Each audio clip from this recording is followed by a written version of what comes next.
Good morning students, I am Pooja from Shri Guru Tegh Bahadur school. हम chapter discuss कर रहे थे रूलर्स एंड द बिल्डिंग्स। मतलब कि जो पुराने टाइम में जितने भी फेमस रूलर्स होते थे वो किसी न किसी फेमस इंसिडेंट, किसी न किसी मेमोरेबल इंसिडेंट से रिलेटेड क्या थे, एक मोनूमेंट या कोई एक बिल्डिंग कंस्ट्रक्ट करवा देते थे, ताकि मतलब उसकी एक क्या है मेमोरी क्रिएट हो जाए इसके लिए।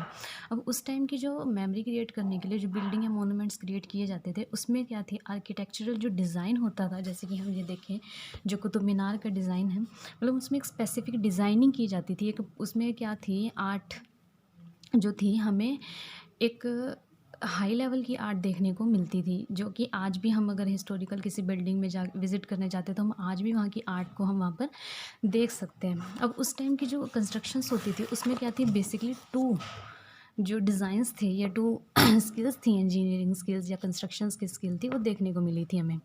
सो नेक्स्ट हाँ हमारा टॉपिक है engineering skills and the constructions. मतलब कंस्ट्रक्शन में किस टाइप की स्किल्स यूज़ होती थी। फर्स्ट जो इन्होंने बेसिकली बताया है वो है सुपर स्ट्रक्चर। अब सुपर स्ट्रक्चर क्या होता है? सुपर स्ट्रक्चर होता है जब हम 4 वॉल्स, जैसे अगर हम आज भी देखें 4 वॉल्स कंस्ट्रक्ट कर देते हैं, 4 वॉल्स के ऊपर जब हम जो लेंटर डालते हैं ना, जैसे आज की अगर हम लोकल लैंग्वेज में बात करें तो जो 4 वॉल्स को कंस्ट्रक्ट करने के बाद जो हम एक लेंटर डाल देते हैं, जो हमारी रूफ होती है, उसको बोलते हैं सुपर स्ट्रक्चर। सुपर स्ट्रक्चर का मतलब ये होता है कि नीचे एक क्या होता है, बेस होता है, वो जो कि हम नींव बोलते हैं, उसके ऊपर वॉल की कंस्ट्रक्शन होती है, वॉल के ऊपर हम रूफ की कंस्ट्रक्शन करवाते हैं, उसको बोलते हैं हम super structure. Between the 7th and the 10th centuries, architects started adding more rooms, doors, windows and buildings.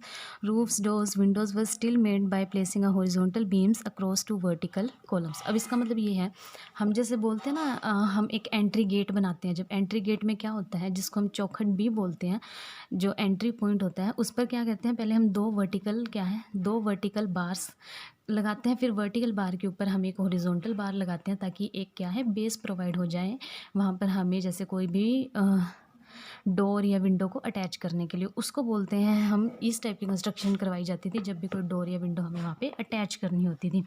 अब जैसे कि इसमें दिखाया गया है, इन्होंने एक बिल्डिंग में जैसे दिखाया है, इसे हम बोलते हैं कोर बेल्ट टेक्निक, जिसमें हम क्या हैं, ये हो गए दो वर्टिकल कॉलम्स, 1 हॉरिजॉन्टल कॉलम, और इसको पूरा कंस्ट्रक्ट करने के बाद नीचे इसकी क्या है फिनिशिंग दे दी जाती थी। इसको बोलते थे कोर बेल्ट टेक्निक, जैसे कि इन्होंने यहाँ पे मेंशन भी किया है। तो नेक्स्ट इज़, उसके बाद अब देखा जाए तो टेम्पल्स की भी क्या है, कुछ स्पेसिफिक कंस्ट्रक्शंस होती थी। मतलब एक पर्टिकुलर पूरा का पूरा क्या था, मैप बनाया जाता था, पूरी की पूरी डिज़ाइनिंग बनाई जाती थी, उसके अकॉर्डिंग क्या है पूरी की पूरी कंस्ट्रक्शन की जाती थी, चाहे वो कोई टेम्पल हो, चाहे कोई फेमस मोन्यूमेंट, कोई उनका जैसे पैलेस वगैरह होते थे उस टाइप से। Next is the two technologies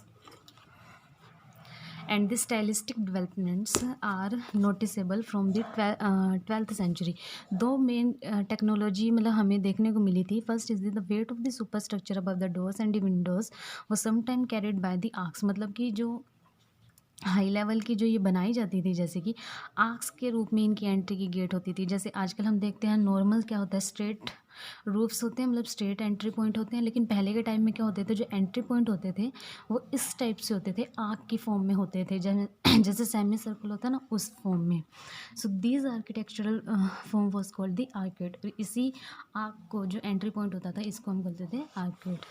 the next is the limestone cement. अब वहाँ पे एक मतलब कि क्या थी, गुड क्वालिटी की लाइमस्टोन सीमेंट वहाँ पे यूज़ की जाती थी। वो कैसी होती थी, जैसे आज के हम टाइम में देखते हैं, this was used in construction. This was high quality cement which when mixed with the stone chips hardened into the concrete। मतलब कि क्या होता था, कंक्रीट जैसे छोटी बजरी होती है, एक मोटी बजरी होती है, उसके साथ सीमेंट को सबको मिक्स करने के बाद एक अच्छा सा मिक्सचर बनाने के बाद उनसे क्या थी वॉल की कंस्ट्रक्शन की जाती थी। वो क्या थी, काफ़ी लॉन्ग टर्म टाइम तक वो थी स्ट्रॉन्ग रहती थी। जैसे आज भी हम अपनी राष्ट्रीय धरोहर बोलते हैं, वो आज भी इसीलिए सेफ़ है क्योंकि वहाँ उस टाइम पे मटेरियल काफ़ी अच्छा यूज़ किया गया था। This made construction of large structure easier and faster and take look at the construction 6 figure. तो जिस टाइप की अब पहले के टाइम में कंस्ट्रक्शंस की जाती थी और उस टाइम पे लाइमस्टोन सीमेंट का यूज़ किया जाता था, और जिनके एंट्री पॉइंट थे वो कैसे थे, आग की फॉर्म में होते थे।